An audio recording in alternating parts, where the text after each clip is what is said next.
Welcome to Tea Time, the podcast. I am Cassie Marina, fondly known as the Branding Queen, and I am a digital branding expert helping businesses get online and thrive doing so.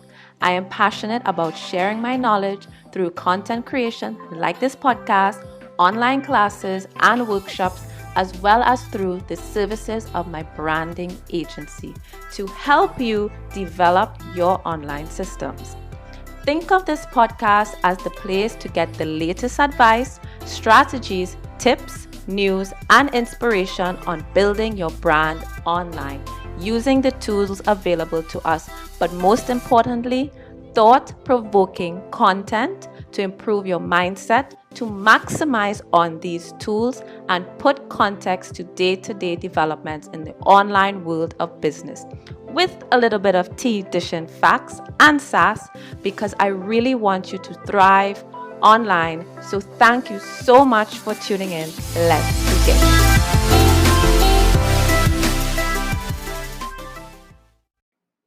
Welcome back to another episode of Tea Time, and this audio is brought to you by my YouTube channel. Enjoy. Hey guys, welcome back. I am Cassie Marina, and this is the place for entrepreneurs who are looking to build their brand online, grow their visibility and their business, and get money while you sleep. All right, so I hope you guys got your tea. All right, I'm going to keep it really, really real with this quarantine advice, okay? There are a couple of things that are losing my mind a little bit, and it has forced me to actually take a slight Instagram hiatus. And I mean, I'm still here. I still post every day or every other day, but I'm not like on the app. You know how we are on apps and we hang out and we share our day? I'm not really sharing my day. I'm really taking this time to really work in my business. You know, that's not something that you hear often, and work on the business at the same time as I get myself prepared as well, and use this quarantine time to the most to put it to its best use. But I know I have kind of fell back on the whole concept of tea time. So I just want to make sure that you got your tea or whatever that you like to drink. It could be coffee, whatever it is. Pause this, go get it, sit down and really take this in. Get a notepad, get a pen, and let's make some notes, and let's set some intentions to really like stop sitting on information. Okay, let's stop sitting on this information. I'm glad that you guys are here, but I'm really would be happier if you would actually take action. Okay, so I got my tea.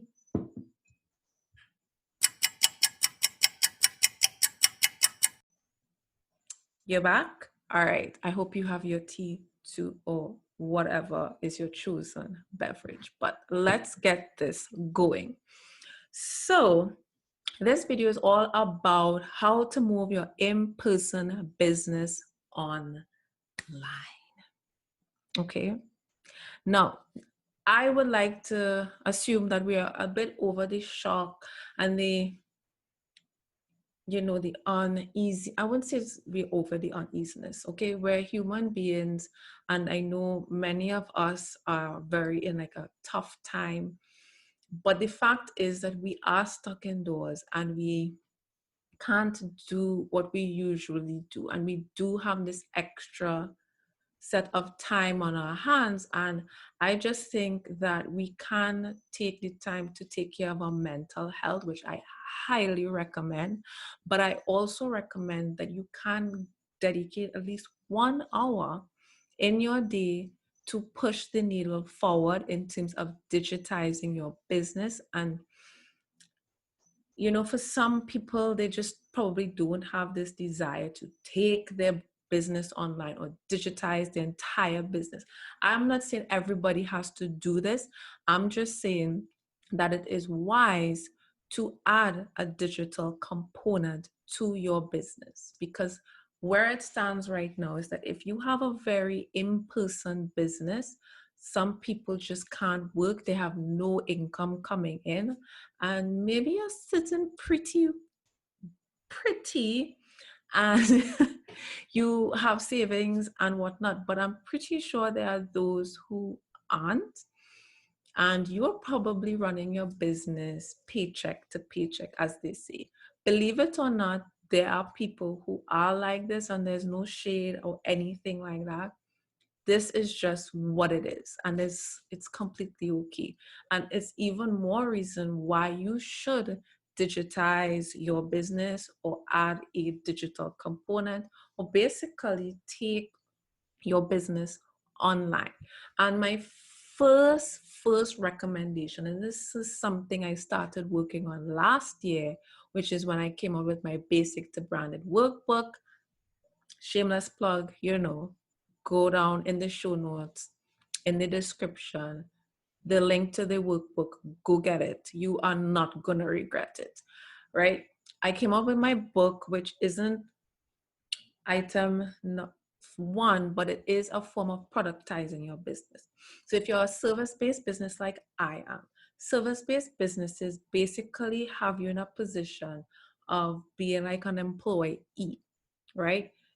Meaning you have to trade time for money. And sometimes that's just not sustainable, right? Some people like myself, a service-based business, my service-based business still allows me to work remotely. That isn't everybody. If you're a massage therapist, a nail tech, a hairdresser, a esthetician, all of these things require you to be there in person. So my first tip would be for you to productize your service-based business. And what this can look like is, I saw a nail tech, right? Very in person, very one-on-one. And I must say, she is a boss babe. I love how she runs her business. I admire how her mindset, how she approaches her business. Most nail techs, most hairdressers, I wouldn't say most, but majority sometimes, not everybody, but majority, never really find a way to remove themselves from their business, meaning they don't hire employees, or they don't add components that don't require them to be present. And even before this whole coronavirus, she still like hired staff. You don't see that often. Most nail techs, it's always them, and they have a station, and they just keep working, right? They have a station, they just keep working one-on-one. But she still scaled in a huge way by having staff, which allows her to take on more clients per day. So she's still able to scale in that way. And this is why I say she's a boss babe. I admire her. And the next thing, all right, cool. While most people are at home chilling, complaining, doing whatever they feel to help them cope, which is fine. Again, she's on that boss babe-ish, and she's always keeping busy. It's like she just can't stop. And what she decided to do was sell custom press-ons. That has become a thing, and this is solving a very real problem. You would think that, okay, well, people inside, those limiting thoughts and beliefs that, oh, nobody's going to buy this is not important, this isn't essential, who's going to spend money on this right now when things are so uncertain. You wouldn't believe that people are still, if they went out their way to hold that bi-weekly, monthly nail appointment, they're going to spend a fraction of the cost to get press-ons. Okay, so that's one way of taking a service-based business and creating a product that still fulfills a need. Every business, if you really want to be successful, does fulfill a need, commonly known as solve a problem. Solving a problem is another way to say fulfill a need, okay? So that is an example. Another example is meal planning. You might be someone who is a fitness trainer, which is very in person. And it's pretty obvious most people have taken that in-person fitness to Zoom fitness, and that is very doable. But here's another thing that you could do, right? Which even removes you from having to be present, which is a subscription where people pay for meal planning. What about meal planning on a budget? Right? It's quarantine. Everybody's probably wanting to find ways to stretch the dollar. Some people are laid off, some people are getting paid. Money is a very real issue for people at this time. And sometimes you just like, I want to stretch my dollar, but I don't know what to cook, right? I only know how to cook things that's absorbing my money. So how about budget friendly meals? And the thing is, after this is all done, there's always a place for budget friendly meals. So you can sell a subscription where you can give people ideas on a shopping list. So the specific shopping list.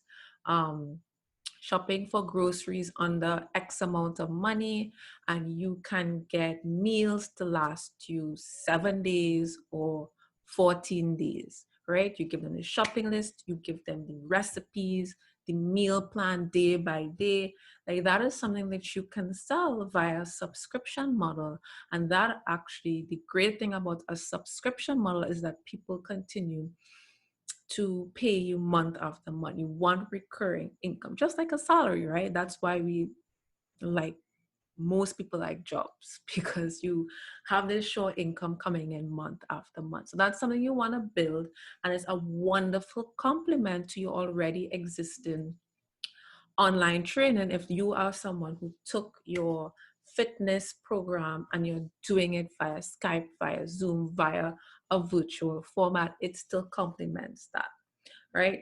So the second way to digitize your business is to service your clients virtually, which I pretty much touched on just now, which is consultations, right? You have seen so many fitness programs happening just like that, right?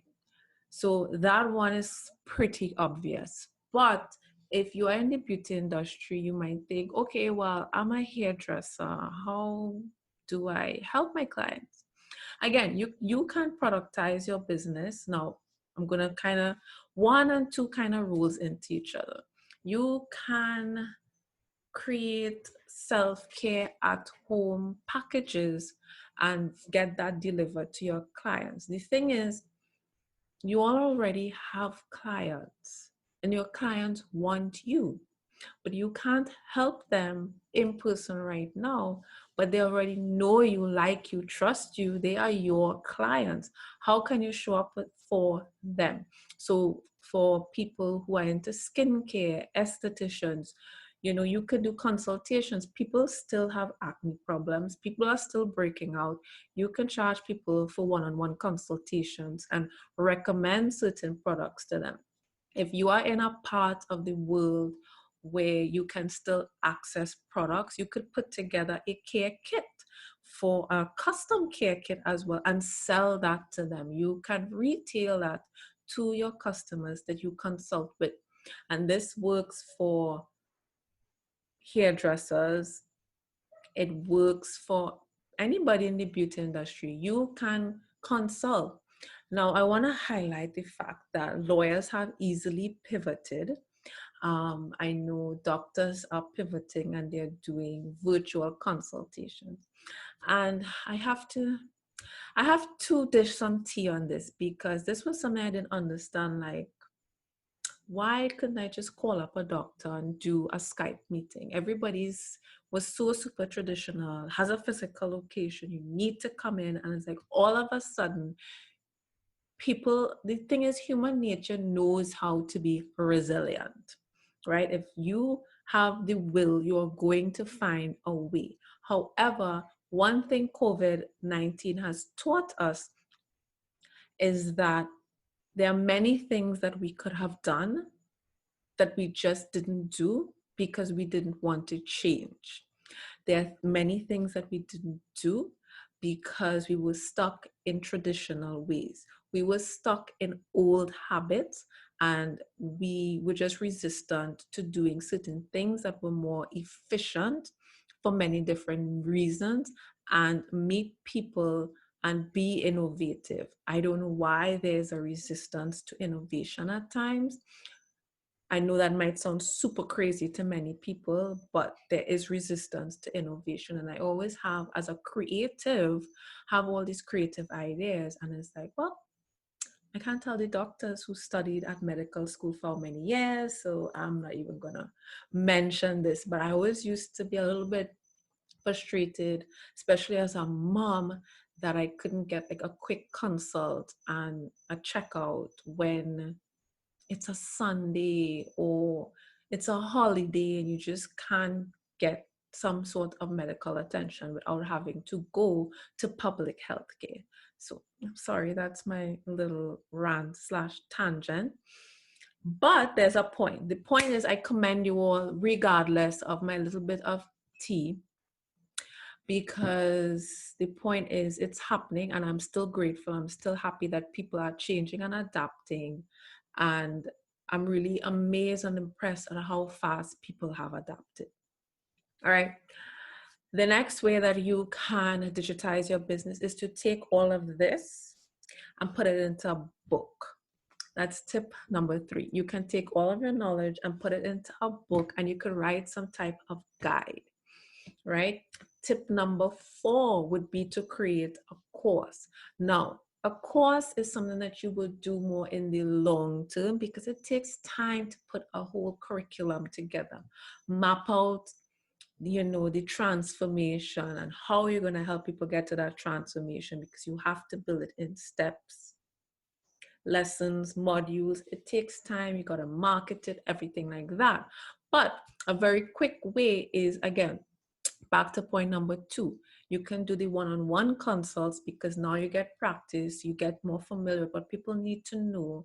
Then you can do a group form, take that one-on-one, turn it into a group format, and do a master class. A master class on average is about 1 hour to 3 hours max. If it's longer, then it's time to develop a mini course or a course, right?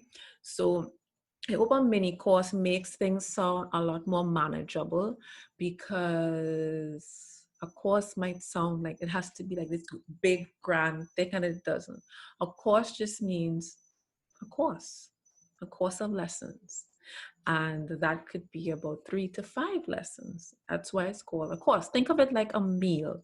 You have different meals and it makes up a whole course. That is all that it is, right? So package up all what's in here, all what you do in person, all that you do service-wise, and put it into a course. And really, when you think about it, everything that I'm mentioning is really you productizing your business. A course is a product, a book is a product, subscriptions are a form of a product, I would say. And yeah, once you don't really have to be present, it's still a form of a product because you're not actively servicing, right? And the 4th thing you need to productize your business is not just your social media, but you need a website. Of course, I had to go there because I'm not just telling you about a website because I do websites, and not just I do websites, but it's part of my business because I do have website templates coming out. Depending on when you're watching this video, it's probably already out, so you can head on over to cassiamarina.me and go check it out. Or you can go in the show notes, and in the description, you'll see the latest link, whatever it might be. And right now, it's about getting on the wait list. Just get on the wait list. It's not the same as my VIP list, but get on the wait list. All right. The point I was getting at is that I talk about websites not because it's my business, but because it's important to building your brand online. You need to have an online presence. You can't have an online presence without having your own home on the internet. Social media alone is not going to cut it. It's a place to start. It's a place to validate this business idea. If you don't have a website already, validate it through social media. Get the idea out, get the product out, start selling it, and then if this is something that you really want to do, try to get your website up within the first 6 months. Now, we're talking about coronavirus right now, and I'm talking about that if you don't have your website already for your current existing business, you should get online and get a website right now. You can go on squarespace.com and create your free trial. Scroll all the way down. You want to create, if you're creating a new account, you want to create Squarespace 7.0. Don't ask me why. We're not going to get into that right now, but sign up for the older templates because that is what the Squarespace templates are going to be based on, and you want to start there. At least start your free trial there. You don't need Squarespace 7.1 right now, and I'm not going to get into all of that, but the point is, go on squarespace.com, scroll down to the bottom, look for older templates, or you can Google Squarespace 7.1. Google Squarespace 7.0, create your free trial and get started, right? Try it out, test it out. And if you feel like you need additional help, I have an introduction to Squarespace course called Build Your Website Yourself. It's a 1-hour walkthrough, an introduction to Squarespace. All right. In closing, I want to mention a couple of things. Those are some places that you can start to moving your business online or adding a digital component to your business and digitizing your business. Now is the time to do what you weren't doing before. Okay? Listen to me well. I speak all about technology and building your brand online for quite some time now. And honestly, sometimes I feel like Noah talking about flood when no one has seen rain before. And the time has come. Okay, it's raining and the rain is coming down. And this is not to be like grim or anything like that, but the point is, if you didn't listen to me before was the time to get ready for a time like now. And the time is here. All right. If you weren't ready, that's fine. That's completely fine. But now that it's here, and now that we have all of this inside time, make time within your day to get started. It can start with your phone. And what I mean by that is open your phone, open the notes app, whatever notes app that you have, and start jotting and brainstorming ideas. You can get your pen and your book and start writing ideas and start just brainstorming ideas daily until you think, okay, this is it here. Where do I stand? Start creating a plan, start creating a map, start writing bullet points of what you think you would need, and give yourself action plans every single day. We don't know how long we're going to be inside, so you may as well get started. All right. So make sure to like, comment, and subscribe. All right. And share this with a friend. If you're listening to this on the podcast, screenshot and post this up on Instagram, and be sure to tag me so I know that you did it and I can give you a shout out. Okay.